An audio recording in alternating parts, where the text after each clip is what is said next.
Muy buenos días a todos, a todas.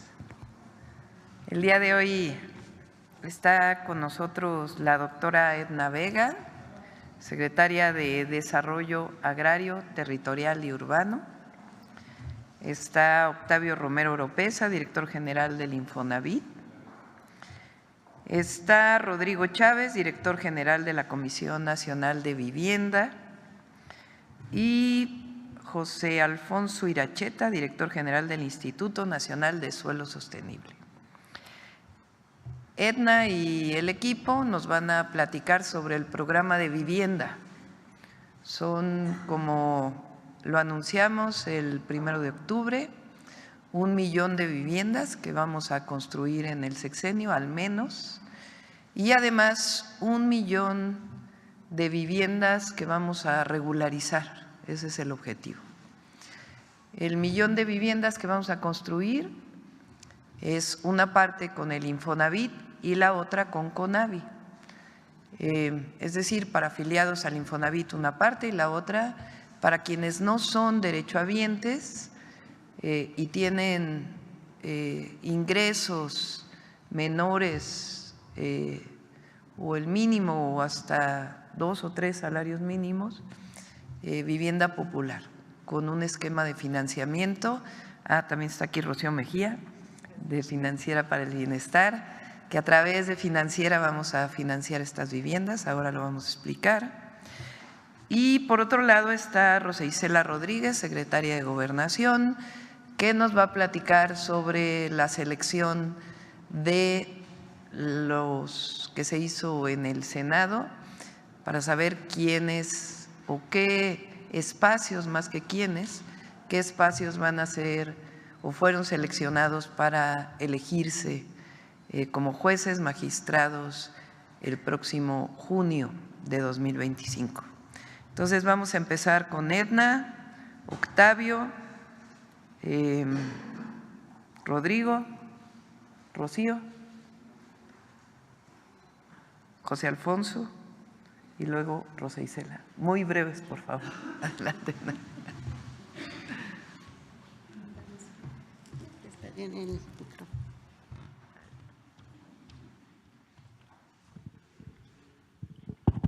Con su permiso, Presidenta, muy buenos días a todas y todos. Con el gran gusto de presentar uno de los programas prioritarios del Gobierno de México, encabezado por la doctora Claudia Sheinbaum.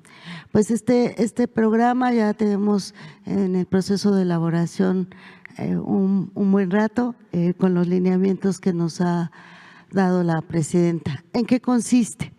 Partimos primero de un diagnóstico que se ha realizado ya desde hace varios años por parte de la propia Comisión Nacional de Vivienda. Si recuerdan, en alguna de las sesiones anteriores hablamos de que durante el periodo pasado, con el licenciado Andrés Manuel López Obrador, se logró abatir el rezago habitacional en 1.5 millones. Actualmente, con este gran avance, la situación actual es esta: 8.9 millones de vivienda en situación de rezago habitacional, que se refiere básicamente a las condiciones de los materiales, de los servicios con los que cuenta la vivienda, y así se cataloga.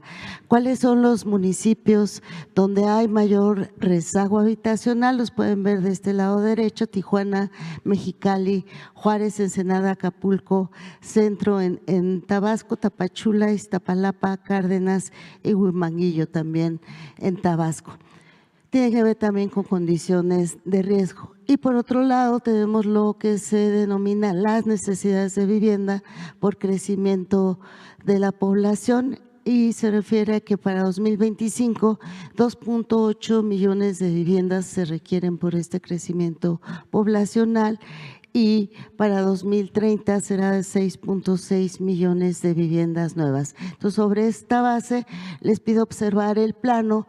¿Dónde están entonces estas necesidades? Pues justamente en la zona sur-sureste y hacia el norte es donde se encuentran las mayores necesidades y condiciones de rezago. En la que sigue Entonces, es la propuesta que corresponde justamente a la atención que vimos en el plano anterior, y es 1 millón de viviendas nuevas. Esto hace la diferencia respecto al periodo anterior, que una buena parte se dirigió a otro tipo de intervenciones en la vivienda. Y en este 1 millón de viviendas, pues atender prioritariamente a mujeres, jefas de familia, jóvenes, población indígena y adultos mayores. Y de manera muy particular, por instrucciones de la presidencia, generar un programa de vivienda en renta para jóvenes de manera prioritaria, pero también en la población en general, en las condiciones en que se requieren. Además del 1 millón de viviendas nuevas, tenemos 450,000 mejoramientos y ampliaciones de vivienda. Con todo esto, y a través de lo que vamos a explicar más adelante, se calcula una inversión superior a los 600,000 millones de pesos. Adicionalmente, un programa de escrituración de viviendas, como lo acaba de mencionar la presidenta, con 1 millón de escrituras. ¿Cómo se distribuirán las viviendas nuevas? Aquí lo podemos ver en la región sur. 350,000 viviendas nuevas, en la región centro 239,400, en la zona centro-norte 228,800 y la región norte 206,800. Con ello se crearán más de 6 millones de empleos directos y más de 9 millones de empleos indirectos. Adicionalmente a todo este planteamiento estarán las acciones de vivienda nueva de FOVISSSTE y seguramente de la Sociedad Hipotecaria Federal, que falta incorporar a este programa. Adelante, por favor. ¿Cuáles son las características que buscamos en este programa de vivienda nueva? Primero, la atención a la población más vulnerable de este país, la atención al rezago habitacional, la atención al incremento demográfico, la atención muy particular también en las zonas de riesgo. Hay muchas necesidades a lo largo y ancho del país de familias que requieren ser reubicadas por su condición de riesgo y también por el efecto de cambio climático que ya estamos enfrentando de manera importante. A la población indígena, a los municipios donde hay altos índices de inseguridad, mejorando el entorno también se tiene un impacto positivo para ello, y esta necesidad de vivienda que deriva de los proyectos prioritarios del Gobierno de México, como son los trenes, y para mejoramientos y ampliaciones en zonas de mayor marginalidad o marginación. Adelante, por favor. También buscamos cumplir con los 7 conceptos de la vivienda adecuada que señala Naciones Unidas, que tienen que ver con los 7 componentes de ubicación adecuada, contar con servicios, tener una habitabilidad adecuada. Todo esto que ustedes ven aquí tiene que ver con este concepto del derecho a la vivienda que señala Naciones Unidas, sin condiciones de riesgo, con servicios básicos, cercana a equipamiento, que no se vuelvan a construir conjuntos alejados de las ciudades y sin transporte. Por eso, cerca de las vialidades primarias y secundarias, áreas verdes, espacios recreativos y acordes a este concepto también de Naciones Unidas de la adecuación cultural. Adelante, creo que ahí termina. Y para 2025, ya muy particular, ya muy avanzado el programa con todos los requerimientos y en coordinación con gobernadoras y gobernadores. También 165,000 viviendas nuevas, más 100,000 mejoramientos en la zona oriente de la zona metropolitana del Valle de México y 120,000 escrituras. Esta es la meta para 2025. Adelante, adelante, por favor. Ahora presentaremos por parte del ingeniero Octavio Romero. Presidenta, muy buenos días a todas y a todos. Si me permite.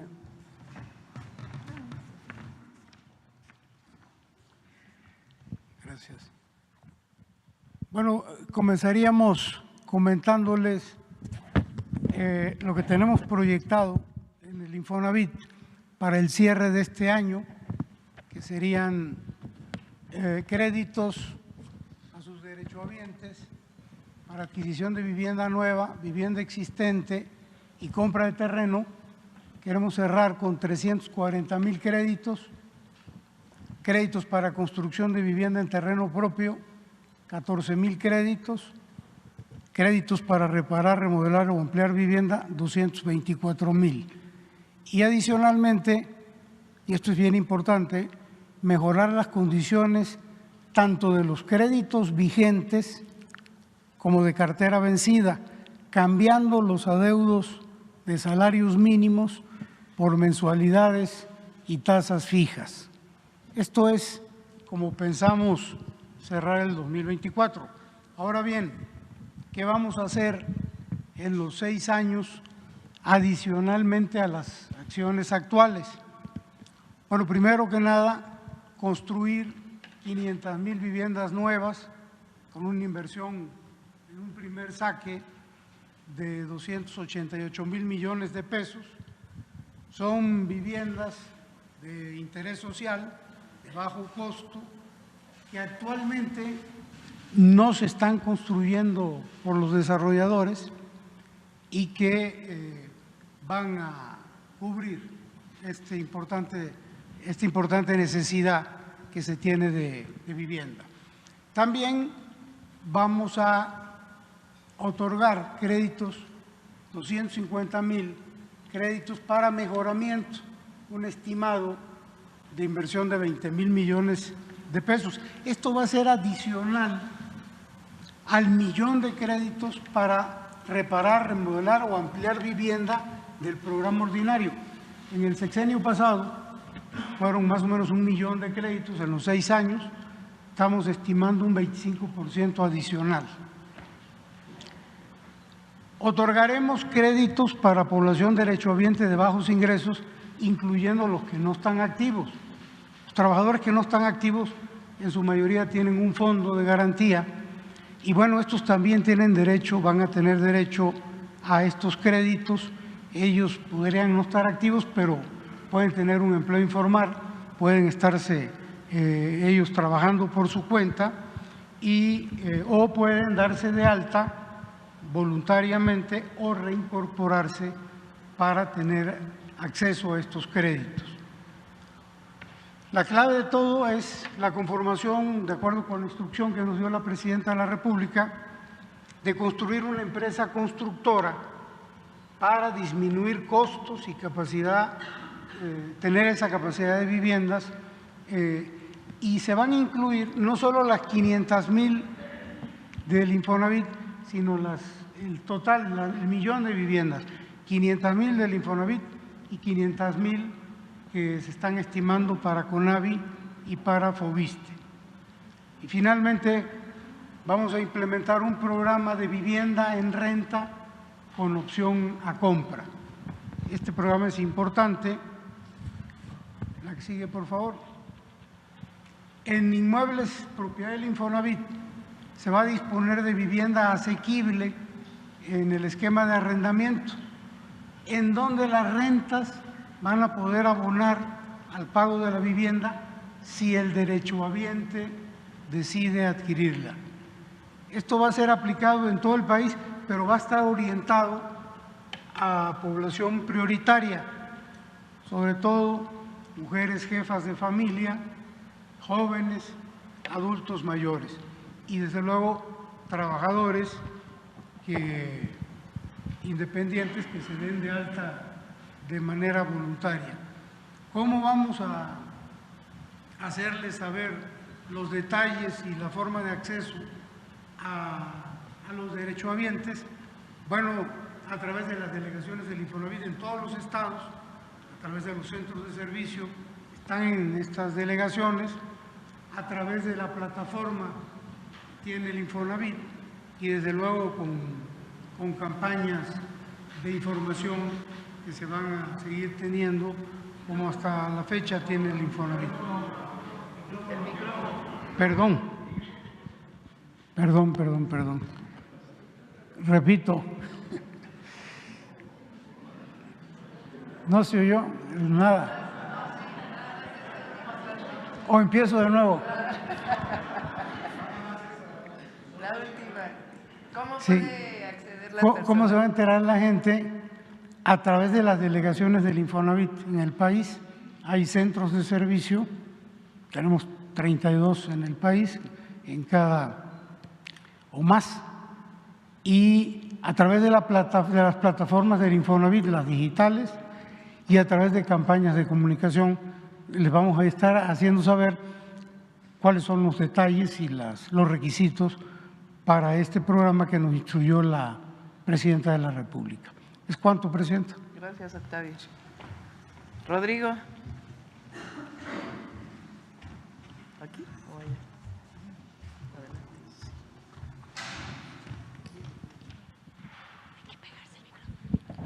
Buenos días a todas y a todos. Con su permiso, Presidenta. En el caso de CONAVI, ¿qué vamos a hacer en los próximos 6 años? Vamos a construir 500,000 viviendas nuevas con una inversión de 285,000 millones de pesos y vamos a mejorar 300,000 viviendas con 15,000 millones de pesos. Para esto vamos a hacer unos financiamientos para la población de no derechohabientes de bajos ingresos. Se construirán viviendas adecuadas con todos los servicios hasta 60 metros cuadrados, es decir, con 3 recámaras y todos los servicios. Habrá financiamientos subsidiados de una tasa de interés del 0%, es decir, no tendrá intereses y se realizará un estudio socioeconómico que determine la capacidad de pago del beneficiario. Se pagará una mensualidad asequible que no rebase el 30% de los ingresos del beneficiario por un periodo de hasta 30 años. ¿Cómo se ingresará? Se realizará un censo casa por casa y se abrirán unas solicitudes a través de los servidores de la nación. La que sigue. De estas 500,000 acciones de viviendas, se impulsará un programa de vivienda en renta para jóvenes. Se construirán 100,000 viviendas para los jóvenes que tengan una edad entre 18 y 30 años. Se construirán unidades habitacionales cercanos a los centros educativos y zonas industriales. Los departamentos tendrán todos los servicios y habrá un prototipo adecuado para las y los jóvenes. La temporalidad de renta es de 5 años y podría ampliarse hasta 2 años más. Una renta asequible que no rebase el 30% de las y los jóvenes trabajadores, y para los y las jóvenes estudiantes se realizará un estudio socioeconómico que determine su capacidad de pago. Es cuanto, Presidenta. Muchas gracias. Gracias, buenos días. Adelante,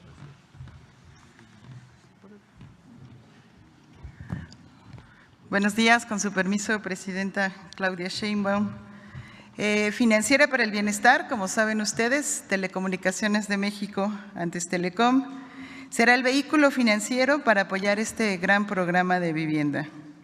Además de seguir apoyando con el envío, la recepción de las remesas, con la promoción del ahorro popular y otorgando los créditos a pequeñas empresas, la Presidenta nos instruyó a apoyar este gran programa. La Secretaría de Desarrollo Agrario, Territorial y Urbano, a través de la CONAVI, nos canalizará el padrón de personas beneficiarias, asimismo nos canalizarán los recursos para que nosotras hagamos la dispersión a través de Financiera para el Bienestar. Recibimos los recursos y los dispersamos ya sea de manera individual o de financiamiento directo. La que sigue, por favor. La Financiera para el Bienestar también apoyará en los 2 temas, tanto de recuperación como de la revolvencia del recurso, principalmente para las personas no derechohabientes con financiamiento. Pueden acudir las personas beneficiarias directamente a nuestras 1,700 sucursales en todo el país.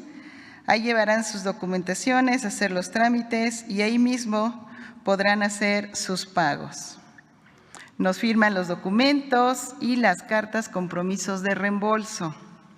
Algo muy importante es que utilizaremos el fideicomiso de esta Financiera para el Bienestar para recibir los reembolsos, guardarlos en un cajón específico para asignarlos a nuevos créditos de vivienda. Esto permite ir generando una bolsa que puede potenciar más recursos para otorgar más viviendas. Contamos con un área especializada en crédito y también en revolvencia. Es cuanto, señora presidenta.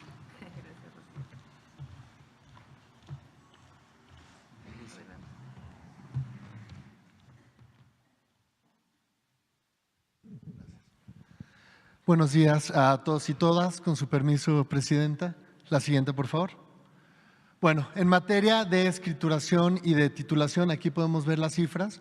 Inicio comentando, de acuerdo a datos del censo, algo así como 3.2 millones de lotes de viviendas en nuestro país no tienen escritura y la idea es avanzar una tercera parte, que es un logro sin precedentes en la historia de nuestro país.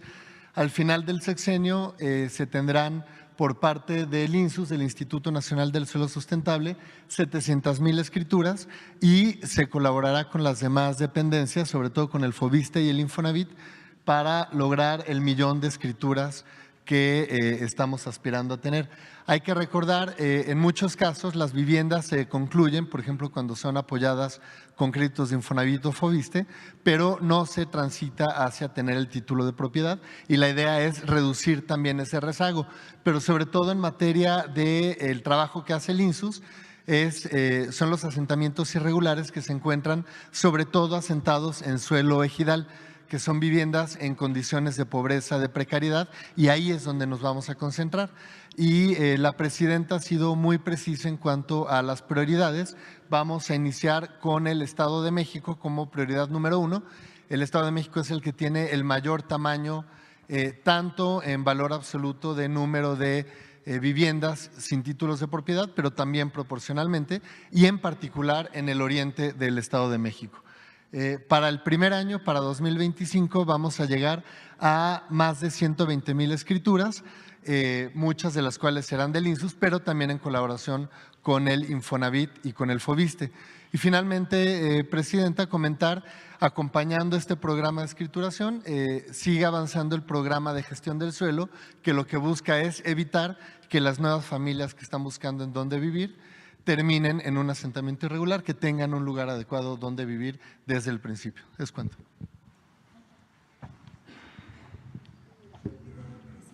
Hay un video. A ver el video.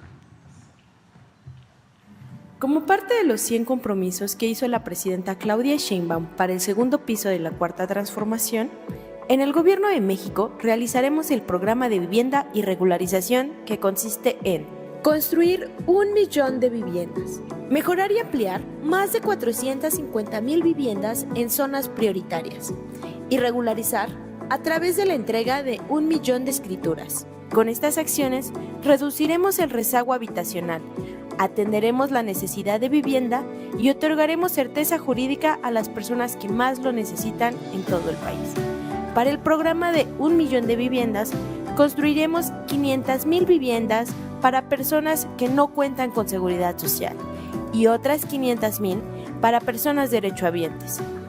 Estas viviendas estarán ubicadas en zonas cercanas a servicios de salud, educación, cultura, centros de trabajo, comercios y vialidades tanto primarias como secundarias. Contarán con servicios básicos como agua, drenaje, energía eléctrica, áreas verdes y espacios deportivos para garantizar la calidad de vida de las personas. Parte de las viviendas nuevas se destinará a renta social, mientras que otras podrán alquilarse con opción a compra. Su construcción permitirá generar 6.1 millones de empleos directos y 9.2 millones de empleos indirectos. El programa de construcción y escrituración se enfocará a atender principalmente a personas de bajos ingresos que vivan en zonas marginadas. Serán beneficiadas mujeres jefas de familia, personas con discapacidad, adultos mayores, jóvenes y población indígena, garantizando que los más vulnerables puedan disfrutar de una prosperidad compartida. En 2025 vamos a construir 165,000 viviendas y entregaremos al menos 120,000 escrituras. Para el Gobierno de México, el compromiso es continuar trabajando por un desarrollo y ordenamiento territorial con una visión humanista y equitativa. Gobierno de México, segundo piso de la Cuarta Transformación. Adelante, Ruth. Con su permiso, Presidenta, vamos a continuar viendo cómo van las acciones rumbo a la reforma al Poder Judicial. El día de hoy tenemos en dónde exactamente estamos con los tiempos sobre lo que ordenó la reforma constitucional aprobada el 15 de septiembre. Ordenó que el Poder Judicial elija a sus integrantes mediante una votación ciudadana. También estableció una elección extraordinaria en junio de 2025 para renovar la mitad de 1,699 magistraturas de circuito y juzgados de circuito. 3. Determinó que fuera el Senado de la República quien deba realizar el proceso de insaculación, seleccionando los cargos que las magistraturas de circuito y los juzgados de distrito que deberán elegirse el próximo año. Es el 1 de junio de 2025. ¿Qué dice el artículo 2 transitorio de la ley? Para el caso de magistradas y magistrados de circuito y jueces de distrito, la elección será escalonada, renovándose la mitad de los cargos correspondientes a cada circuito judicial en la elección extraordinaria del año 2025 y la parte restante en la elección federal ordinaria del año 2027 conforme a lo siguiente. 1. Para seleccionar los cargos a renovar en la elección extraordinaria del año 2025, el Consejo de la Judicatura Federal entregará al Senado de la República un listado con la totalidad de cargos de personas juzgadoras, indicando su circuito judicial, su especialización por materia, género, vacancias, renuncias y retiros programados y lo demás información que se le requiera. Y B, el órgano legislativo determinará la porción de cargos a elegir en cada circuito judicial, considerando en primer término las vacancias, las renuncias y retiros programados. Los cargos restantes serán seleccionados mediante insaculación pública, tomando como base la renovación de la mitad de los cargos que correspondan a cada especialización por materia. Y bien, ¿qué pasó el sábado? En el sábado 12 de octubre, el Senado sesionó por más de 7 horas y llevó a cabo la insaculación para determinar cargos de magistrados de circuito y jueces de distrito que se elegirán en 2025 y 2027. Para ello se acordó que serán 850 cargos judiciales los que se elegirán por voto popular en la elección extraordinaria del 1 de junio de 2025. ¿Cuántas magistraturas fueron? 464. ¿Cuántos juzgados federales? 386.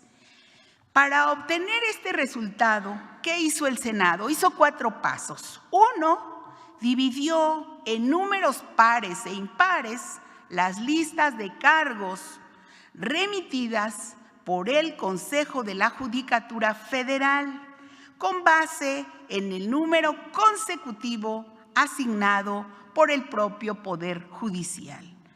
Otro paso es que del total de 711 puestos surgieron por insaculación 350 tribunales y 361 juzgados de distrito. Además, se tomaron en cuenta 114 espacios vacantes, renuncias y o retiros programados de magistrados, así como de 25 jueces de distrito que fueron integrados de manera directa. Hay que aclarar que en ambos casos, magistraturas y juzgados, las listas que resultaron seleccionadas mediante una urna fueron las de números impares. 4. Se hizo un nuevo sorteo finalmente para ajustar la lista seleccionada exactamente a la mitad de todas las plazas de magistraturas y juzgados. Hay que aclarar que en el caso de los elegidos en la tómbola, fueron completamente al azar. Se garantizó la imparcialidad, así como el respeto en todo momento a los derechos humanos de las y los juzgadores. Asimismo, y con un enfoque de perspectiva de género, se decidió no incluir 8 plazas de juzgadoras que tienen condición de maternidad. Aquí enseguida nos pusieron los senadores cómo van y cómo es que tenemos que seguir los pasos, los días, la cronología de cómo vienen, qué va a pasar enseguida en este año 2024. Para el 16 de octubre, el Senado de la República, de acuerdo a la ley, debe emitir la convocatoria general para que los poderes de la Unión integren los comités de evaluación. Esto tendrá que ocurrir el próximo miércoles, ¿verdad? El 16 de octubre. El 31 de octubre se dará la instalación de los comités de evaluación. Para el 4 de noviembre se publicará la convocatoria para quienes busquen participar en el proceso extraordinario de elecciones del Poder Judicial el 1 de junio de 2025. Para el 24 de noviembre, la inscripción de las y los aspirantes que deseen participar en el proceso de elección. El 15 de diciembre próximo, los comités de evaluación verificarán la documentación presentada por las y los aspirantes. Así que antes del 15 de diciembre deben de estar aprobados los cambios a las leyes secundarias por parte del Congreso Federal. ¿Qué va a pasar en 2025? Algunos de los pasos. Para el 31 de enero, los comités de evaluación seleccionarán a los finalistas que consideren idóneos. Para el 5 de febrero se realizará la insaculación para depurar la lista de los aspirantes para obtener 3 candidaturas por cada cargo para ministro, magistrado electoral y magistrado del Tribunal de Disciplina Judicial. Y asimismo se obtendrán 2 candidaturas por cada cargo de juez de distrito y magistrado de circuito. Para el 12 de febrero, una vez aprobadas las listas de candidatas y candidatos, el Senado las enviará al Instituto Nacional Electoral. Antes del 15 de marzo, los congresos estatales deberán aprobar cambios a sus leyes locales para adoptar la reforma judicial. Del 30 de marzo al 28 de mayo será el periodo de campañas de las candidaturas. Así, recordar, subrayar que será el 1 de junio de 2025 las elecciones, esto es el primer domingo de junio, y después de la jornada electoral, el Instituto Nacional Electoral realizará los cómputos de la elección, publicará los resultados de la elección, dará las constancias de mayoría a las personas que resulten vencedoras, declarará la validez de la elección y para antes del 28 de agosto deberán estar resueltas las impugnaciones tramitadas ante el INE y el Tribunal Electoral del Poder Judicial de la Federación. Y pues el 1 de septiembre las y los juzgadores electos protestarán su cargo en el Senado de la República. Es un repaso a cómo vienen los tiempos de acuerdo a la Constitución, de acuerdo a la ley. Eso sería, señora presidenta. Muchas gracias. Bueno, muy rápido. El programa de vivienda, 1 millón de viviendas, una parte para quienes son afiliados a Infonavit, otra parte de vivienda popular a través de la CONAVI. Ya cuándo pueden registrarse, etcétera, lo vamos a ir informando también aquí en la mañanera. Segundo, el fin de semana lo que se hizo es importante, es la tómbola para saber quién o la selección al azar, para saber qué cargos van a estar sujetos a elección en el 2025. Esto es importante porque hubo ahí en las redes quien dijo que ya se estaban seleccionando a los jueces. No. La mitad va a ser la elección en la mitad del 2025. En el 2025 la mitad de los puestos van a ser elegidos. Y la otra parte en el 2027. ¿Cuáles son los jueces, magistrados que van a entrar al proceso de elección? Pues es lo que se decidió este fin de semana. ¿Cómo? Las vacantes, es decir, los que no están ocupados, y además en un proceso de selección al azar, cuáles son los cargos que van a ser ocupados. Eso es lo que ocurrió el fin de semana y sigue el proceso para la elección de jueces, magistrados y ministros y ministras de la Suprema Corte de Justicia de la Nación. Ahora sí vamos a las preguntas. A ver acá.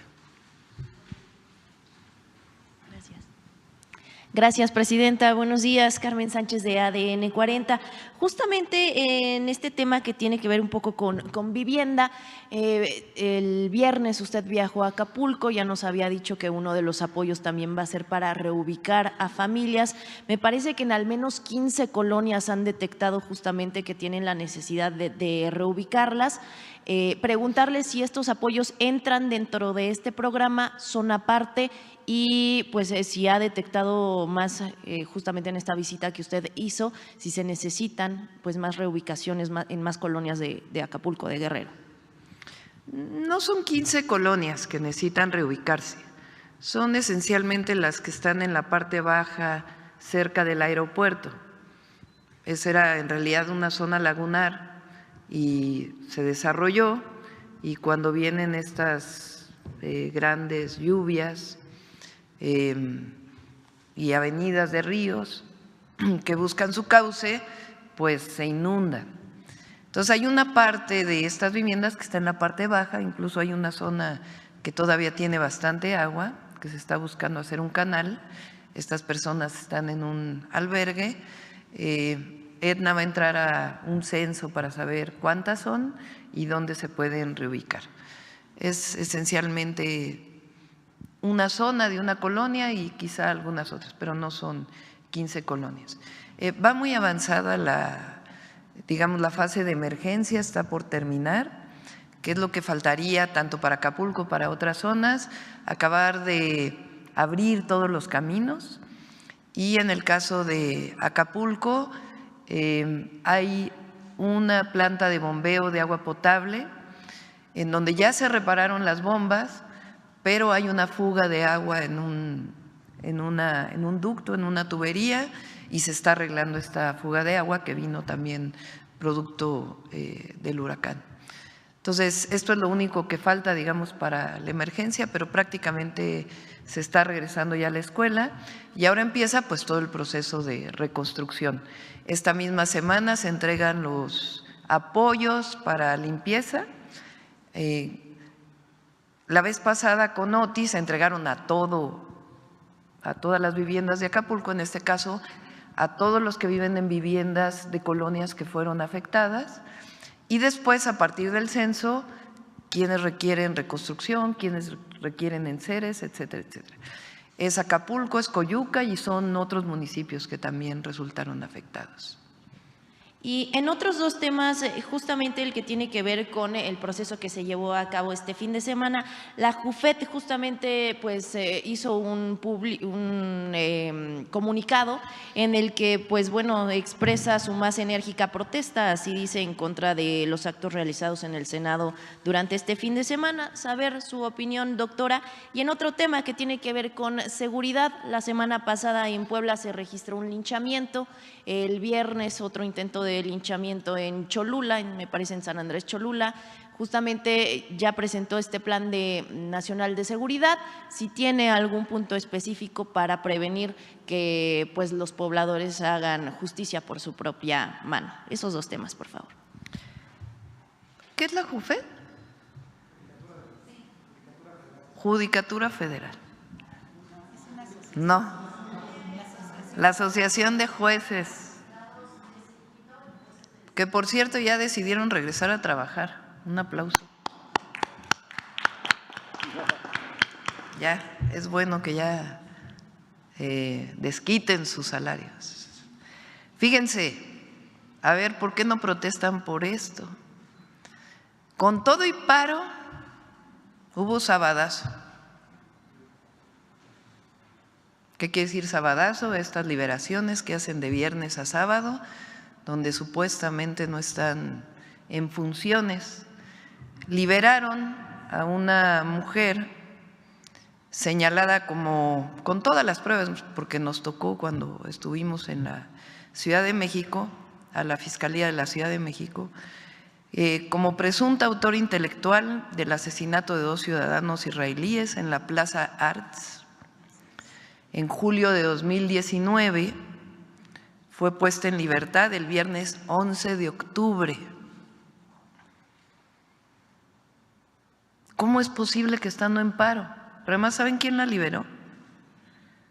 Un juez especializado adscrito al Tribunal de Enjuiciamiento del único distrito judicial de Morelos. O sea, ¿qué tiene que ver Morelos? Estas son las razones por las cuales hay reforma al Poder Judicial. Porque ahora parece que que el Poder Judicial es perfecto.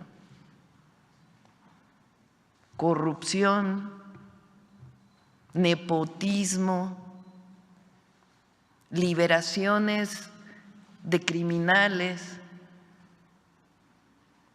donde hay pruebas. Repito, este caso nos tocó cuando fui jefa de gobierno. Entonces, ¿qué es lo que se está haciendo? Un proceso para elegir a jueces, magistrados, ministros y ministras de la Suprema Corte de Justicia de la Nación. Entonces, repito, este fin de semana que hubo una selección de cuáles son los jueces que van a ser electos, a partir de aquellos lugares que están vacantes y de una selección al azar. Como explicó Rosa Isela, viene un proceso en donde nosotros, como Ejecutivo, vamos a determinar una comisión de mujeres y hombres honestos, abogados, abogadas reconocidas, que van a seleccionar. Igual lo hace el Congreso, igual lo hace el Poder Judicial, la Corte.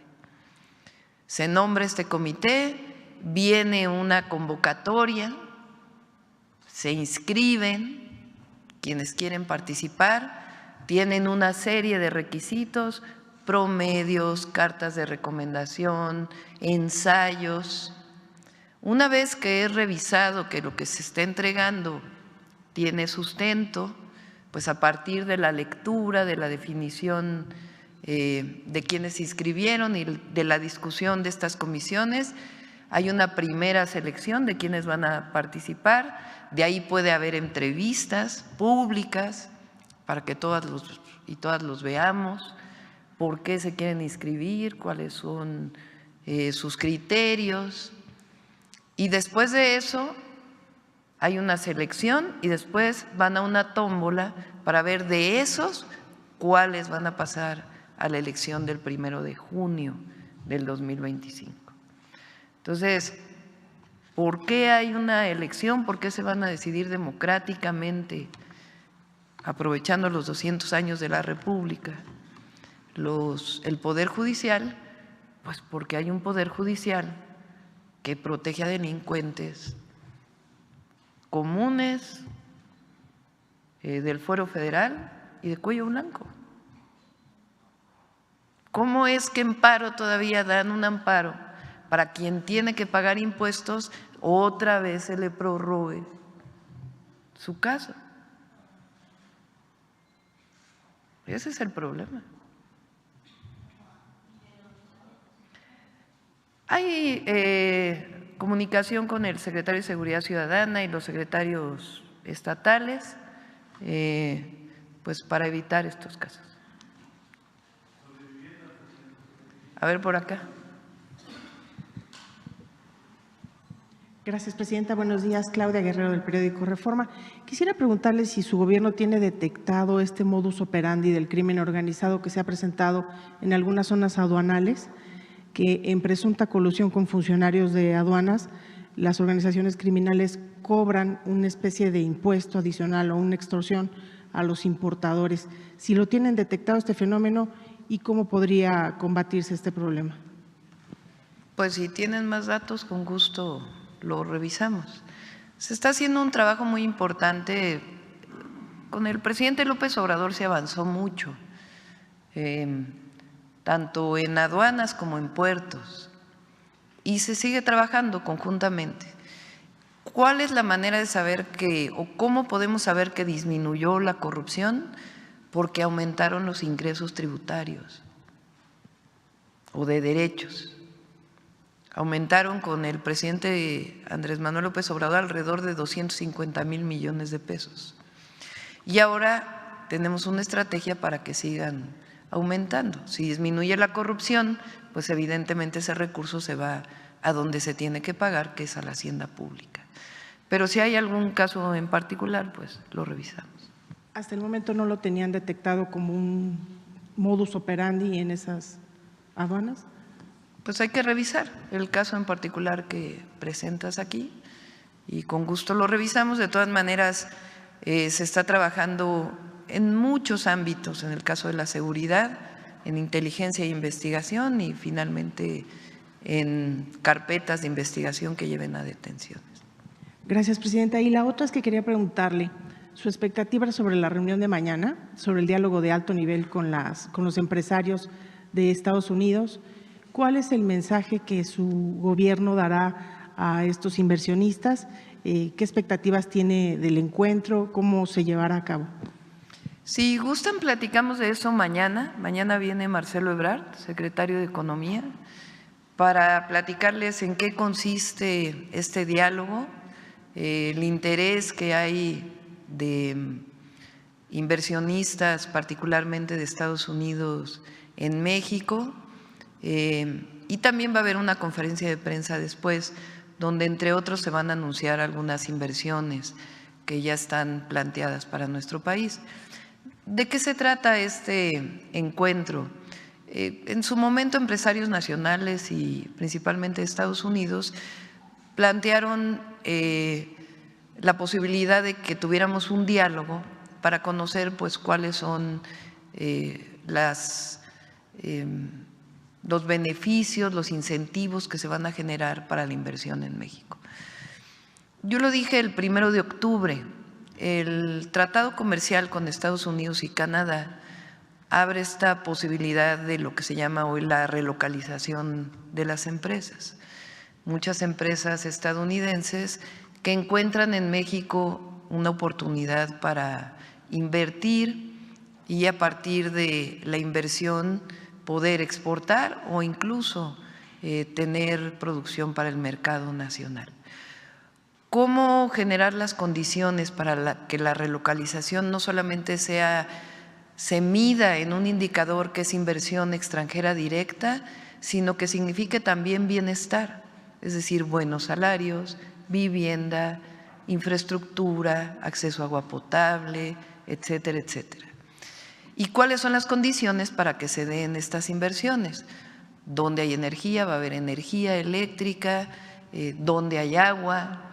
Entonces, nosotros hemos desarrollado un programa que le llamamos de polos de bienestar, en donde la búsqueda es que se invierta, las empresas que tienen demanda de agua, pues que inviertan en el país, en donde hay acceso a agua, que se generen las condiciones de reciclamiento y al mismo tiempo que se siga cumpliendo con seguir aumentando los salarios en el país y que las viviendas que vamos a construir estén asociadas también a estos polos de desarrollo, polos de bienestar.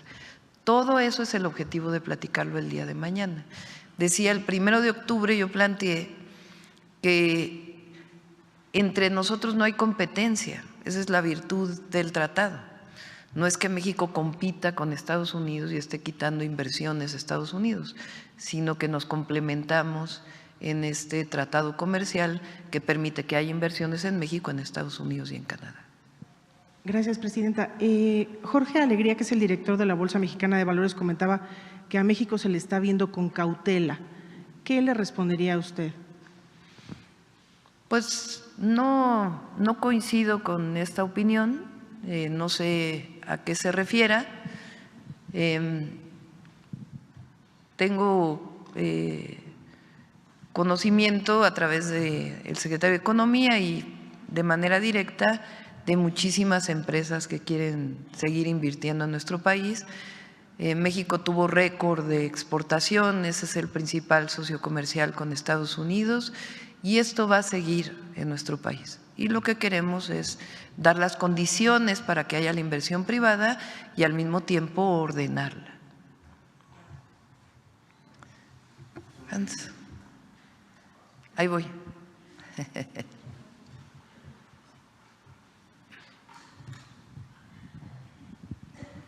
Buenos días, presidenta. ¿Escucha? Buenos días, presidenta. Hans Salazar, de Noticiero en Redes.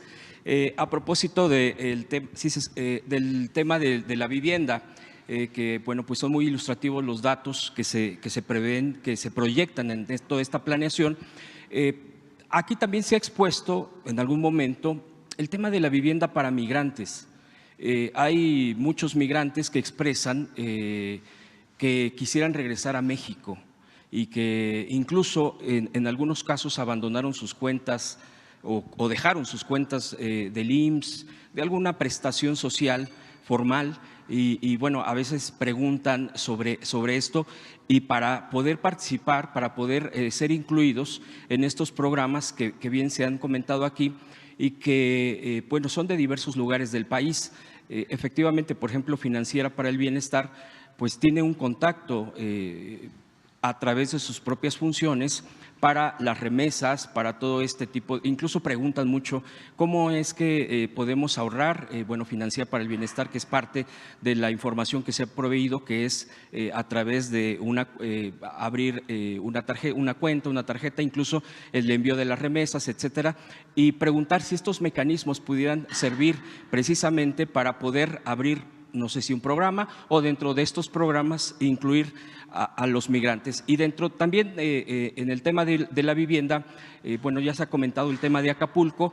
Por ejemplo, presidenta, pues hay lugares como en Chalco, el Estado de México, que usted estuvo, bueno, en esa, pero la parte suroriente, que está Chalco, donde se han asentado muchas viviendas, pues es un problema a largo plazo, que se puede solucionar a corto, mediano, pero después a largo plazo vuelve a ser la problemática. Yo había leído a algún experto en el tema de Chalco, por ejemplo, y que las colonias que se han inundado ahora con pues en pasadas épocas en estas épocas de lluvia, en pasadas semanas, decían que ahí iba a ser imposible el tema estructural, por ejemplo, tenía que ser el tema estructural porque iba a ser muy complicado, por ejemplo, el aumento para sacar el agua, el tema del drenaje.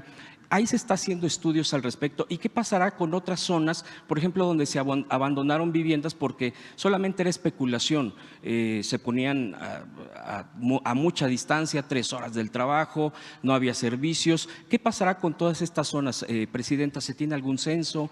¿Se va a hacer algo al respecto? Serían mis preguntas primero en el tema de la vivienda. Sí. Octavio, ¿quieres comentar de quienes salen del Infonavit y ahora se les va a poder generar la condición para que puedan asociarse nuevamente? Sí, hay trabajadores que están no activos y que van a poder reactivarse. En el caso, por ejemplo, de los migrantes, algunos de ellos no están activos en este momento, pero pueden reactivarse o pueden iniciar con sus aportaciones. Entonces esto queda englobado dentro del programa de vivienda y sí lo estamos pensando. Tanto en Infonavit como en CONAVI, por supuesto, nuestros hermanos migrantes que quieran regresar, estará abierta la posibilidad para ello. Si alguna vez cotizaron al IMSS o al Infonavit y quieren regresar y recotizar y entrar al programa de vivienda, hay esa posibilidad. En el caso de Chalco, estuvimos el sábado en el Estado de México. Yo planteé en los 100 puntos un programa especial para el oriente del Estado de México. El oriente del Estado de México, particularmente los municipios de mayor urbanización, porque también hay una parte como Atenco que tiene una parte rural. Los municipios que están completamente urbanizados, vamos a hacer un programa especial que tiene varios objetivos. Es una zona de alrededor de 10 millones de habitantes en el país. Tiene niveles de pobreza extrema. Me comentaba la maestra Delfina que ahora que ocurrió la inundación de Chalco, que ella estuvo recorriendo las calles, pues hay familias hacinadas en un solo cuarto y condiciones de vivienda pues que queremos mejorar. Esta zona pues tiene problemas de acceso a agua potable, no quiero decir que es lo único en el país, pero se concentran 10 millones de habitantes. Es la única zona en el país donde hay esta concentración de número de habitantes y que tiene este rezago en los servicios públicos, además de la vivienda y derechos, como educación o como salud. Entonces, tienen problemas de acceso a agua potable, drenaje, porque además es una zona que se hunde por la extracción de agua desde hace mucho tiempo, problemas de acceso a la vivienda, pavimentación, iluminación pública, movilidad. Muchos de las familias que viven ahí trabajan en la Ciudad de México o en otro municipio del Estado de México, recorren 2 horas de un lado a otro. Entonces, este programa nos sentamos con los presidentes municipales electos que entran el 1 de enero, con la maestra Delfina, gobernadora del Estado de México, y las distintas secretarías del gobierno federal. El objetivo es hacer un programa integral. En el caso de Chalco, el presidente dejó una obra en curso, que es un colector, para disminuir los riesgos de inundaciones, pero tenemos que hacer un programa de drenaje, de acceso a agua potable, de vialidades, de movilidad, de repavimentación, de iluminación, de senderos seguros, de seguridad, de vivienda. Por eso vamos a destinar particularmente el próximo año la mayor parte del presupuesto de mejoramiento de vivienda para el oriente del Estado de México. Entonces es un proyecto de 6 años en donde cada año estos habitantes puedan ver cada vez un mejor nivel de vida. Nada más para puntualizar, Presidenta, en el tema de los migrantes, bueno, que ya ha mencionado la respuesta, muchas veces lo que les llega a pasar, de acuerdo a todo lo que hemos luego escuchado periodísticamente hablando, es que ellos tienen ganándose la vida ya, el tema de las remesas, pero luego dicen, podemos comprar, pero nos han hecho mucho fraude, porque estamos acá. Y bueno, pues si tenemos aún a nuestra mamá, papá, a ellos también les dan, es fácil pues defraudarlos. Por eso creo que a través de instituciones, como bien se han marcado aquí, pues hay una seguridad porque, por ejemplo, el tema de Finabien, el tema de toda esta infraestructura de las instituciones que se les puedan brindar, dicen, nosotros sí podríamos estar pagando, sí podríamos estar depositando, pero esa ya es una seguridad que es a través de instituciones. Nada más era una precisión sí, de acuerdo. Respecto a los migrantes. Mi segunda pregunta, Presidenta, usted ha mencionado aquí, de hecho ya han preguntado compañeros, compañeras mías, respecto al tema de laboral. Es toda una problemática porque en varios casos pues, se ha arrastrado, o las plataformas que usted ya ha comentado, las aplicaciones, la falta de seguridad social para quienes laboran ahí, etcétera. Es muchas aristas en torno a la problemática muchas veces que se tiene. Y otra de esas, que esa es la que le quiero preguntar en este entorno y en este contexto, es a la gente que tiene edades entre 40 y 60 años. Me sorprende mucho porque sí nos comentan muchísimo en la calle respecto a este tipo de situaciones con las empresas, pues porque dicen nosotros pues queremos laborar, pero ya no nos aceptan. Y donde aceptan está muy precario o no hay seguridad o son marginados en muchos sentidos porque como no hay una regulación, dicen, bueno, en todos lados te rechazan, pues aquí hay esto y si quieres, obviamente en detrimento de derechos laborales mínimos, dignos para la gente. Entonces dicen, bueno, yo estoy de acuerdo que la pensión universal, todo esto que ha apoyado enormemente, pero hay gente que dice, pero yo quiero trabajar y bueno, pues ahí preguntarle si en todo este contexto que se pueda estar asumiendo como reformas, como cambios en este contexto del segundo piso de la Cuarta Transformación, se pudiera estar contemplando medidas, obviamente desde el propio, la Secretaría del Trabajo, desde la propia ley, para que pudiera ser ayudada a toda esta gente, que es un buen universo en torno al tema laboral. Y si me permite una última pregunta. Sí. Vamos a invitar al secretario del Trabajo. Vamos a presentar una iniciativa de ley para apoyar a las y los trabajadores de aplicaciones telefónicas. Muchas personas que no encuentran un trabajo formal, a partir del crecimiento de la entrega de comida a domicilio o productos a domicilio, se contratan a través de aplicaciones telefónicas. La mayoría de estas aplicaciones son extranjeras. ¿Cómo hacen para no contratar formalmente a los repartidores, las repartidoras? Los contratan como socios de la empresa. En realidad no son socios porque tampoco hay reparto de utilidades. Entonces los hacen socios y tienen un ingreso básico, después a través de la propina que da quien recibe el producto. Muchos de ellos están en la mayoría de las ciudades del país, ciudades medias, ciudades grandes, reparten en motocicleta, algunos en automóvil, algunos en bicicleta, otros incluso caminando, y también tienen muchos problemas de accidentes de trabajo. Entonces, el objetivo es que tengan seguridad social y que se regule esta forma de contratación para beneficio de las y los trabajadores. Se estuvo trabajando desde hace tiempo ya, tanto con los repartidores, repartidoras, con los trabajadores, como con algunas plataformas. Esta propuesta de ley la vamos a presentar este mismo mes, entonces va a venir el secretario del Trabajo para presentarla. Y por otro lado, en efecto, hay otros dos, digamos, sectores muy importantes. Uno es el de trabajadores y trabajadoras de la limpieza, principalmente mujeres, que son contratadas a partir de empresas. Se contrata a la empresa y la empresa provee el servicio.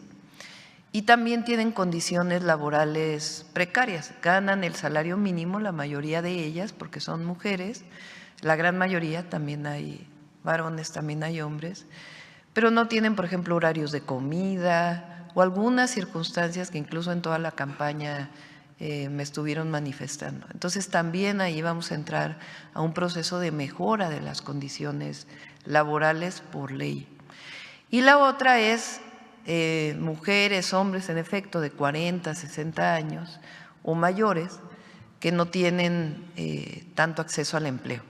En los tres casos tenemos las propuestas y le voy a pedir a Marat que venga para presentarlo. La otra que preguntaste y es importante, durante el periodo principalmente de Fox y Calderón, Infonavit se dedicó a construir viviendas alejadas de los centros urbanos, que muchas de ellas están abandonadas.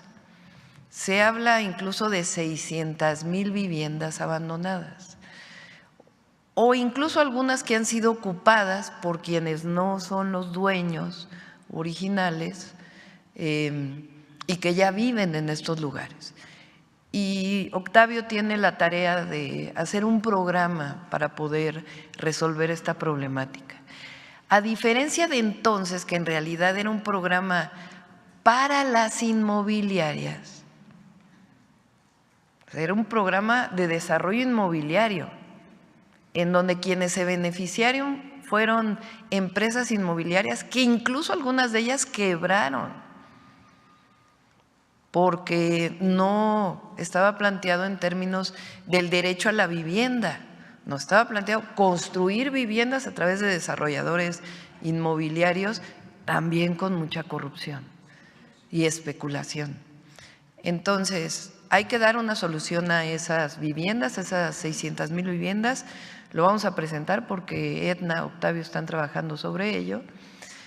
Pero este programa es completamente distinto. Si se fijan, estamos pensando en terrenos donde se construyan las unidades habitacionales cercanos a los lugares de trabajo, donde haya servicios, donde haya acceso a transporte público. Y el objetivo es dar vivienda, generar vivienda para quien más lo necesita. Ese es el objetivo, el derecho a la vivienda, el derecho a un techo, no el construir viviendas por construir viviendas, que esa es pues la gran diferencia entre el periodo neoliberal y la Cuarta Transformación. Y por último, Presidenta, muchas gracias. Y por último, preguntarle, salió publicada una encuesta de Demotecnia, donde la califican a usted, una pregunta, ¿qué opinión tiene de la presidenta Claudia Sheinbaum? Muy buena, 22%, 55%, buena, en total 77% en conjunto, pues muy positivo. Y la otra pregunta, bueno, obviamente pues el resto se divide, independientemente de por quién haya votado para presidente, así dice, ¿usted cómo piensa que va a ser la doctora Claudia Sheinbaum como presidenta? Y aquí el 90% dice que usted va a ser muy buena presidenta. Son números altísimos. Y mi pregunta sería, en torno a esta encuesta, primero, que si ya la había visto, y segundo, pues qué reflexión le da, porque así como es muy buen número porque está entrando, muchos dicen que es el bono democrático, etcétera, todo este tipo de análisis estadístico, etcétera. Pero ¿usted qué reflexiones le da con estos números y con esta altísima expectativa que me parece que lleva incluso a romper por completo ciertas barreras? Es inédito y también da una respuesta contundente pues hasta la misoginia, el tema hacia las mujeres, hacia tener una presidenta. ¿Qué reflexión le da, presidenta? Y le agradezco mucho las respuestas. Pues primero agradecer, me lo enseñaron hoy en la mañana, a ver si está por ahí. Me lo enseñaron en la mañana, agradecer al pueblo de México por la confianza siempre y decir que no vamos a fallar, que vamos a trabajar hasta lo necesario, triple, cuádruple, para poder cumplir con los compromisos. Segundo, el pueblo de México está contento con la Cuarta Transformación. Eso es algo que nuestros adversarios no han podido entender. Siguen, bueno, Calderón sale con un tuit diciendo que, reivindicando que él sí combatió al narco,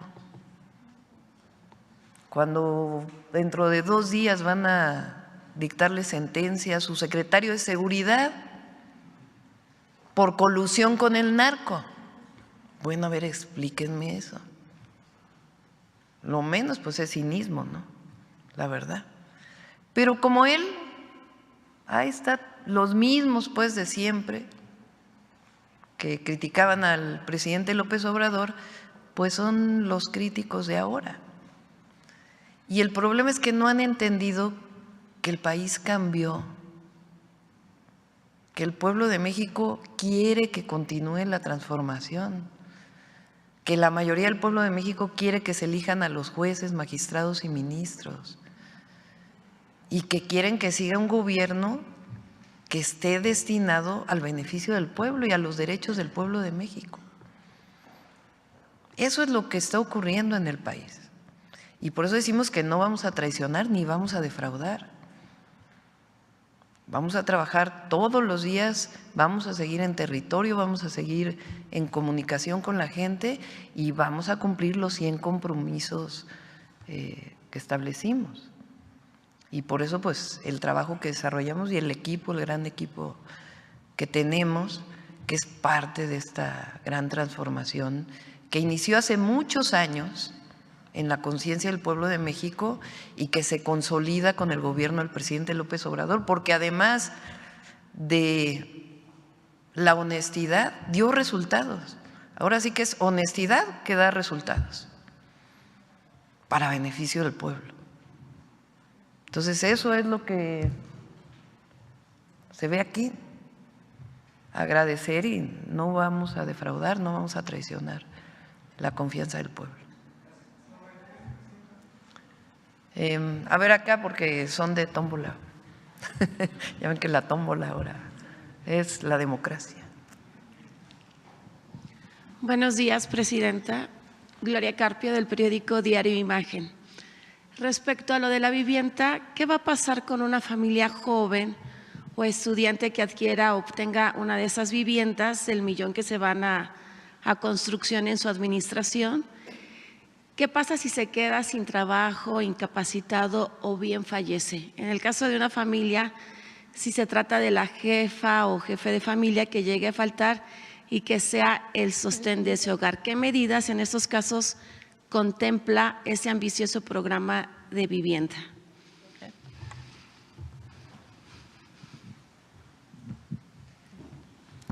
Evidentemente habrá reglas de operación de los distintos programas. Estamos en el diseño del programa de vivienda en renta para jóvenes. Al considerar que es la población más vulnerable de este país, la que más requiere estos apoyos, comentaba el director de CONAVI, Rodrigo Chávez, primero a quienes se da el financiamiento. 0 tasa de interés a 20 años, donde no puede rebasar el pago 30% de su ingreso. Para renta tendrá que diseñarse otro esquema. Hemos dado muchísimos créditos y subsidios en la Ciudad de México, donde se ha demostrado que la población más vulnerable es la que mejor paga, y solo en condiciones excepcionales como fue el COVID se extiende a una situación diferente, pero habrá consideraciones especiales en función de la razón por la cual no se pudiera pagar, pero en la elaboración de esas reglas estamos y convencidos de que la gente más vulnerable es la que paga más puntual y solo condiciones excepcionales. Las preveremos. Sí, gracias. Gracias. Ahora, el turismo es una de nuestras principales fuentes de ingreso y se tiene la versión que los 12 destinos de Quintana Roo no van a buen ritmo debido a diversos problemas. Se pedirá a la titular de turismo, Josefina Rodríguez, que haga un diagnóstico del caso y se eche a andar un buen programa de promoción para Cancún y los demás destinos turísticos del Caribe mexicano y de México. No tenemos esto que planteas. De hecho, una de las inversiones que se va a anunciar mañana es de ¿cómo se llaman? De los que llegan barcos con turistas, cruceros. De una firma de cruceros, de una empresa de cruceros, que quiere hacer una inversión muy grande justamente en Cancún y esta zona. Entonces no tenemos esta información. No vamos a regresar al esquema en donde durante el periodo previo al presidente López Obrador, el turismo era la promoción turística, que eran muchísimos millones de pesos destinados a algunos medios y que en realidad también había mucha corrupción. Entonces hay otras formas de promoción turística que vamos a estar informando. El Tren Maya, el propio Tren Maya está funcionando bien. Diario recibimos el número de pasajeros que suben al Tren Maya, se va a terminar lo que le falta al Tren Maya y el propio Tren Maya pues va a ser una generación de turismo para el sureste de México muy importante. Gracias. A ver, aquí adelante. Gracias, Presidenta. Buenos días, Rodrigo Muñoz de NX Noticias. Su balance del fin de semana estuvo, bueno, ya comentó el sábado en el Estado de México y ayer en Querétaro, presentando el Tren México-Querétaro.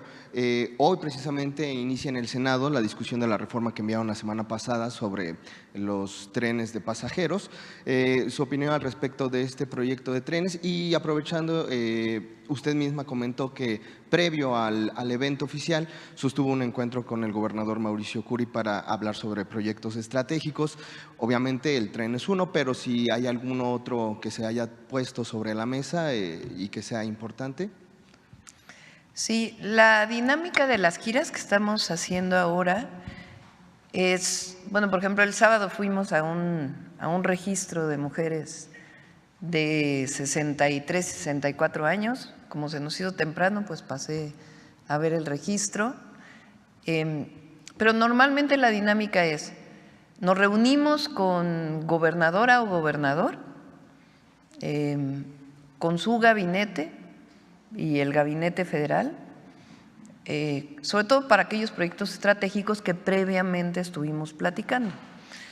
Entonces, en Morelos nos reunimos con la gobernadora, su gabinete, bueno, primero fue el evento y después nos reunimos con la gobernadora.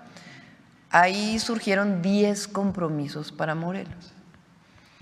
Después estuvimos en Hidalgo, fue la misma dinámica, nos reunimos con el gobernador y después tuvimos el evento de los trenes, del Tren México-Pachuca. Y ahí también establecimos 10 compromisos con Hidalgo. Ahora estuvimos en el Estado de México, va a haber más compromisos con el Estado de México, pero en particular a mí me interesa mucho el tema del oriente del Estado de México, porque hay un rezago muy grande Para quienes nos escuchan en todo el país, vamos a trabajar en todo el país, pero aquí particularmente hay muchos millones de habitantes. Entonces nos reunimos con presidentes municipales, con la gobernadora, ahí iniciamos un método de trabajo para este proyecto y después tuvimos el evento. Y en Querétaro fue igual, nos reunimos con el gobernador y después tuvimos el evento de anuncio del Tren México-Querétaro. Y en cada uno hacemos 10 compromisos. ¿Cuándo los vamos a hacer públicos? Una vez que tengamos ya los tiempos, cuándo van a iniciar las construcciones. Son compromisos de programas del bienestar, que son en todo el país, y compromisos de infraestructura que vamos a desarrollar. En Querétaro en particular, el gobernador tiene 2 proyectos que le interesan. Uno es un proyecto de reciclamiento de agua. Querétaro pues es, particularmente la ciudad, ha crecido mucho, la zona metropolitana, y tiene problemas de abastecimiento de agua potable, que es un problema no de ahora, sino desde hace mucho tiempo. De hecho, el acueducto de la colonia pues tenía el objetivo de llevar agua de otro lado justamente a esta zona. Entonces él tiene un proyecto de reciclamiento de agua y por otro lado tiene un proyecto de inversión privada para generación, bueno, más bien para transmisión eléctrica en un esquema especial que no ha sido utilizado en México. Entonces fue el titular de la Conagua y la titular de Secretaría de Energía para revisar si es factible desarrollar estos proyectos. Y por supuesto la Secretaría de Gobernación le va a dar seguimiento. Entonces, esta es la dinámica. En el primer recorrido, después de ello, vamos a hacer públicos los 10 compromisos para cada entidad de la República, ya con montos, cuál es la inversión, cuándo vamos a iniciar los proyectos. Y ahora estamos informando tanto de los programas de bienestar nuevos, mujeres, becas y salud para adultos mayores, como de las obras que ya sabemos que se van a realizar, por ejemplo, el Tierra y Libertad en Morelos, el distribuidor vial que va a la universidad, eso ya sabemos que los vamos a desarrollar y se informaron, o en el caso del Tren México-Pachuca, que ya tenemos avance en el proyecto, o en el caso del Tren México-Querétaro. Y una última cuestión. Hace unos días su gabinete de seguridad anunció que se iban directo a Sinaloa para sesionar allá, para trabajar allá. No sé si ya le compartieron, seguramente sí, algún balance previo de cómo encontraron la situación en el estado, ya que este fin de semana al parecer volvió a registrarse algunas ejecuciones. Entonces no sé cuál sea el estatus que le han mantenido a usted informada a su gabinete de seguridad. Gracias. Sí, el objetivo de estas… Tiene varios objetivos las visitas. También estuvo el secretario de Marina con el secretario de Seguridad Ciudadana en Sonora. Las visitas tienen el objetivo de que, por ejemplo, el general secretario pueda revisar la forma en que está operando la Guardia Nacional. Incluso él se bajó a platicar con la gente, estuvo platicando con habitantes de Culiacán, con pequeños negocios, para conocer cuál es el sentimiento también de la ciudadanía. Pero el objetivo es revisar la operación de la Guardia y al mismo tiempo trabajar junto con los gobiernos de los estados, con las fiscalías estatales en los, gobiernos de los estados y las fiscalías, que la mayoría de los estados son autónomas, también con las fiscalías para ver los delitos del fuero común y los delitos federales, cómo puede haber una coordinación para las carpetas de investigación y las detenciones necesarias. Y al mismo tiempo entra la parte preventiva, junto con la Subsecretaría de Prevención del Delito.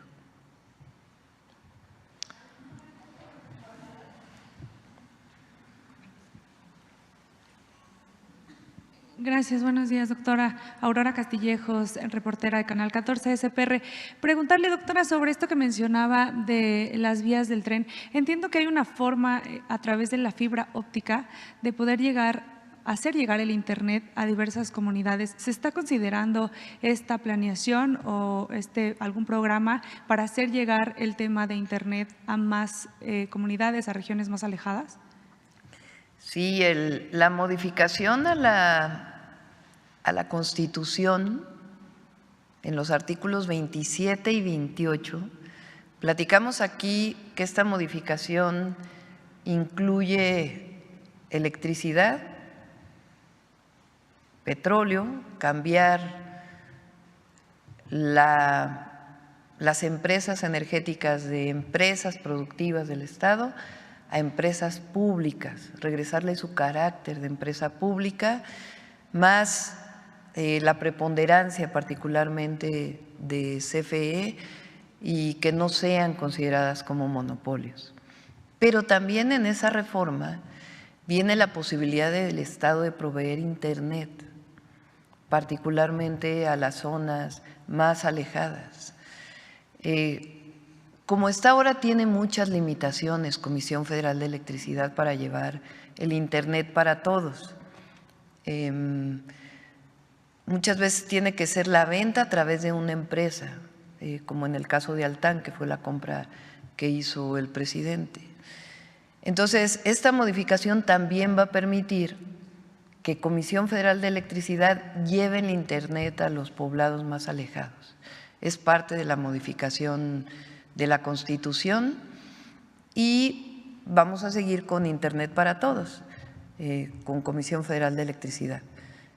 Ahí se queda Emiliano, es quien va a estar, Emiliano, ¿cómo se apellida Emiliano? Calderón, Emiliano Calderón, que llevaba el programa con el presidente, ahora él va a estar en CFE llevando este programa y vamos a invitarlo para que una vez que pase la reforma constitucional, que se explique cómo se va a facilitar llevar Internet gratuito o con un costo muy bajo a las comunidades que hoy no tienen acceso. Claro, doctora, una pregunta más. En las últimas horas, Secretaría de Hacienda recibió 2 premios por considerar un tema de innovación y transacción en el sector energético por la adquisición de las 13 centrales de Iberdrola. Si nos podría comentar al respecto. Sí, hace algunos meses hubo un primer reconocimiento, no sé si es el mismo y se hizo público ahora, por la manera en que se desarrolló el modelo financiero para la adquisición de las plantas de Iberdrola. Ahora que presentemos el presupuesto de egresos y la ley de ingresos, el paquete financiero y presupuestario para el próximo año, que tiene que entregarse a mediados de noviembre, lo vamos a presentar aquí, pues le vamos a pedir al secretario de Hacienda que también informe sobre ello y por qué es este reconocimiento. Finalmente, sobre este tema de vivienda, ¿hay algún tipo de restricción para las personas beneficiadas sobre otros programas que ya se estén recibiendo? Lo decían en el caso de adultos mayores y ya las mujeres de 60 a 63 están recibiendo o están inscritas al programa que se está impulsando. ¿Si hay alguna restricción para poder participar en el tema de viviendas? No, no va a haber restricción porque hoy pues los programas del bienestar le llegan casi a 30 millones de familias. Entonces, pues quedaría para las 5 millones que en realidad no lo requieren en general. Entonces, no va a haber problema en ese sentido. Gracias. A ver, la última aquí adelante y si nos da tiempo. Tenemos cápsula de… Buenos días, Presidenta. Óscar González, de Radio Relax 104.5 FM. Ya habíamos traído anteriormente aquí a la mañanera el tema de la construcción de un puente donde el licenciado Andrés López Obrador pues giró instrucciones de que se apoyara a la comunidad mixteca. Esto es en el estado de Puebla. Querer saber si va a dar continuidad a esto. Ya fueron a medir, de hecho, el puente porque está construido únicamente de madera y cuando crece el río pues se lo lleva. Con gusto lo revisamos. Se va a hacer una carretera hacia la Mixteca. Exactamente. No sé si esté contemplado el puente allí, pero si no, lo retomamos. Sí, Por otro lado, rápidamente, doctora, en su recorrido de trabajo al estado de Hidalgo, en Tizayuca, campesinos productores del Valle de Mezquital le entregaron en sus manos un escrito donde le hacen de su conocimiento del problema de reparto de agua de riego que no es justo ni equitativo. Este tema lo vienen arrastrando desde hace varios años. Ellos piden su valiosa intervención para dar solución a estas demandas. Piden también se acabe el monopolio de la misma por personas abusivas que solo ven sus propios intereses. Le preguntan a usted si es posible que en esta nueva administración federal sean atendidos por los titulares de Conagua y Gobernación. Sí, por supuesto. Se está trabajando en alrededor de 13 distritos de riego, entre otros el del Valle del Mezquital. El objetivo es sanear, en particular en el Valle del Mezquital, que todavía el Valle del Mezquital recibe desde hace decenas de años las aguas negras de la zona metropolitana del Valle de México. Una parte está saneada por la construcción de una planta de tratamiento que se hizo hace tiempo, y hay otra parte que no tiene saneamiento, y nuestro objetivo es en todo este programa de la zona metropolitana, incluido Hidalgo, entrar a un proceso de saneamiento. Y la otra es entrar a un proceso de riego eficiente que permita aumentar la productividad. Con ello están entrando en comunicación tanto con los responsables de los distritos de riego como con los agricultores, muchos de ellos ejidatarios, porque a veces se concentra, digamos, la relación entre gobierno y agricultores a través de los representantes del distrito de riego. Y en este caso en particular lo que quieren es que se abra para que más agricultores participen. Entonces sí lo vamos a hacer y a través de la Conagua. Creo que ya nos dio la hora. Si los apuntamos para que mañana… ¿No quieren lista? Levanten la mano los que quieren lista. No hay lista. Levanten la mano los que quieren tómbola. Tampoco. ¿Cuál es el otro método? No, pues a mano alzada luego está muy difícil. Bueno, mañana, a ver, hay uno de vivienda por ahí, ¿no? A ver, quien tenga preguntas de vivienda muy rápido, acá. Páramo. Sí, son algunas dudas acerca del tema de vivienda. Usted conoce perfectamente, en la Ciudad de México hay una reserva territorial todavía, pero aquí el tema es el costo del terreno.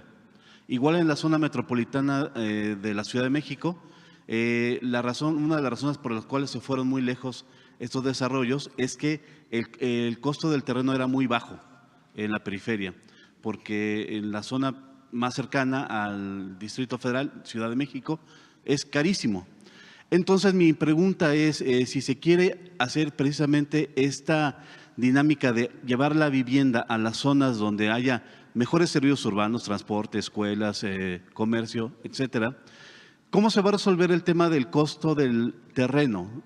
Porque sigue siendo el costo comercial el que priva.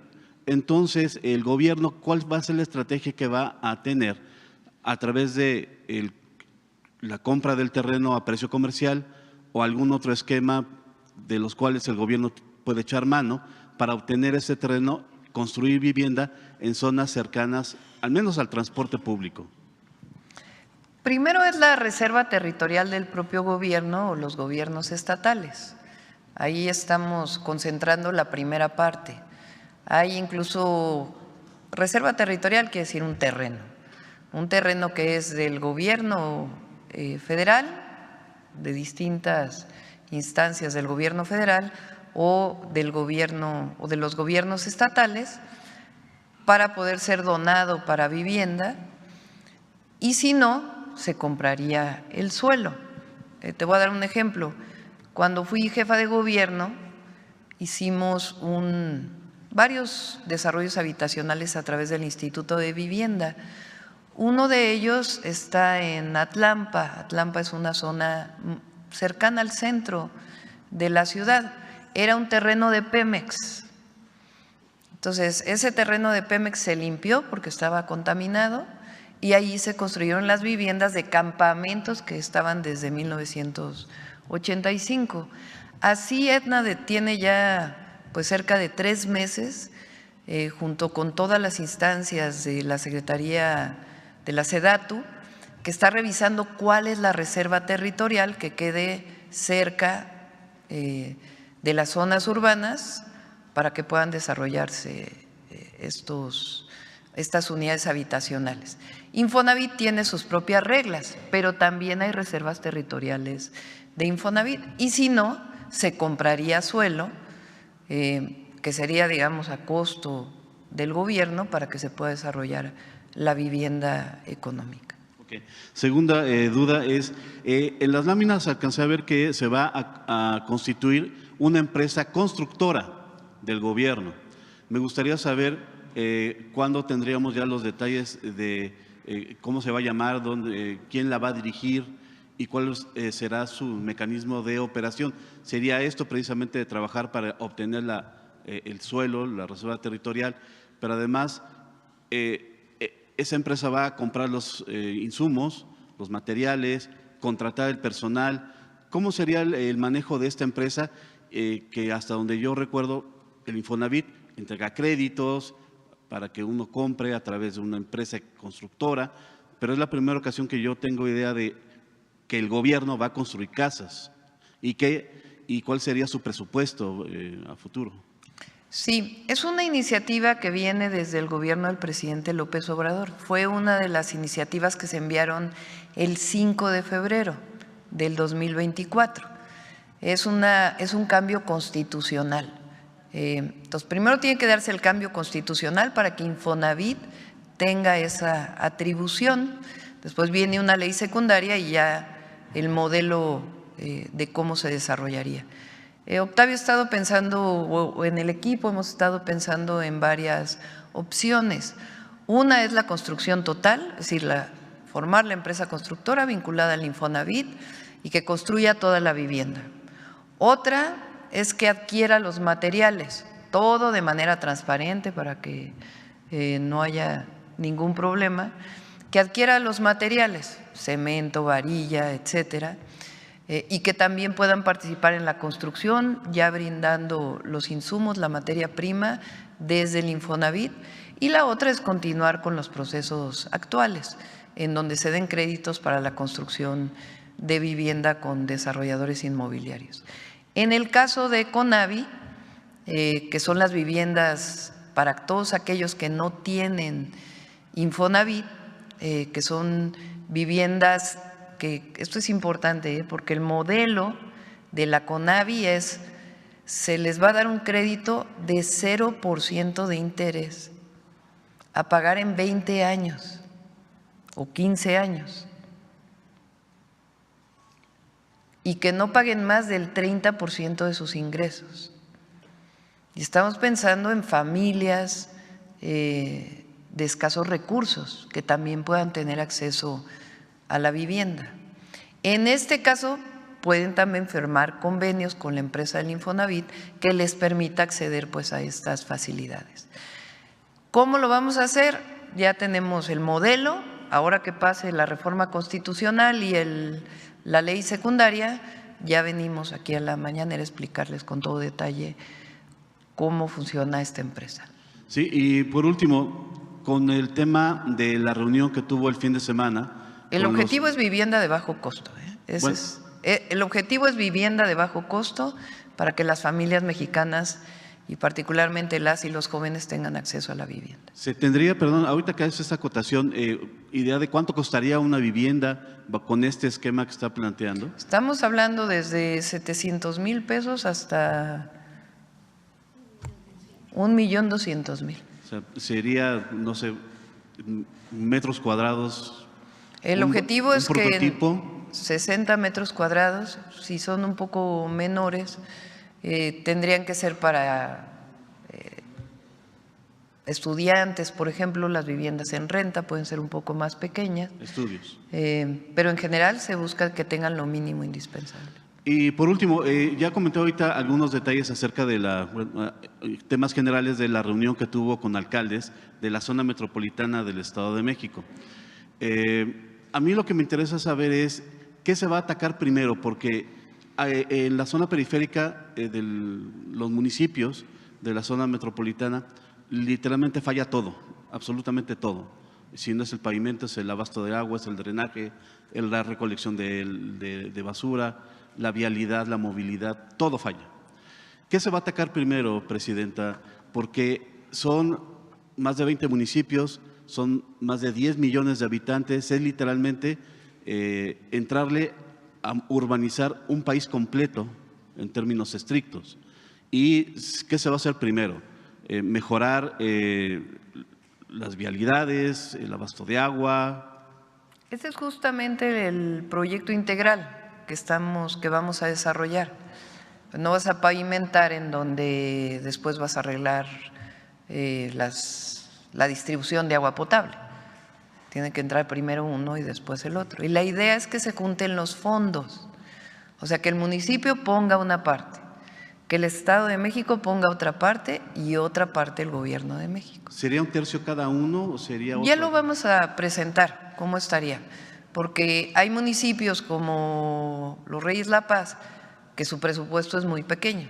Hay municipios como Ecatepec que su presupuesto es mayor, porque en Los Reyes La Paz viven determinado número de habitantes y la distribución presupuestal está vinculada, o la fórmula tiene que ver con número de habitantes, o Ecatepec que tiene 1.8 millones de habitantes. Entonces, no podría ser igual. Entonces, por eso es el desarrollo del proyecto integral y ya lo vamos a ir presentando y es para los 6 años. ¿Y nos esperaríamos hasta que tomen posesión los alcaldes o se van a dar Sí, a partir de enero, antes? de los nuevos alcaldes. Algunos repitieron, otros son nuevos. Gracias. Bueno, ahora sí cerramos con vida saludable.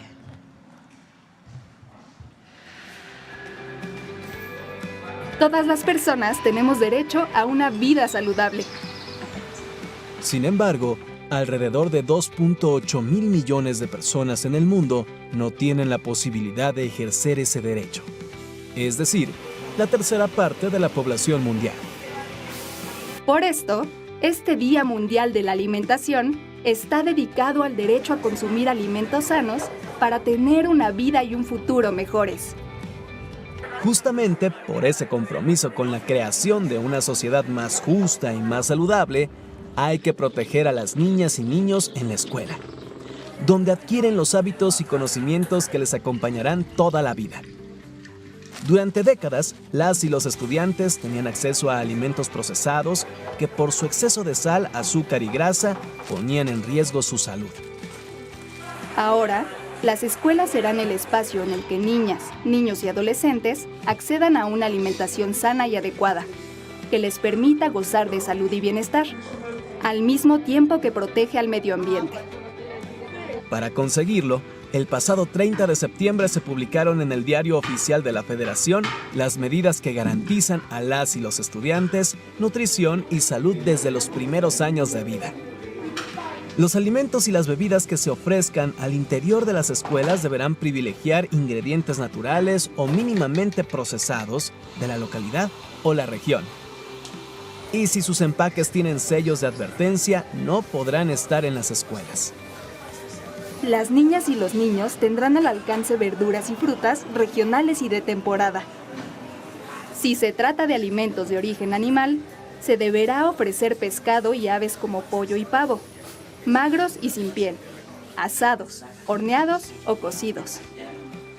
Y al preparar alimentos o bebidas usarán menos azúcar, sal, aceites o grasas saturadas. Nada de cafeína o cereales azucarados.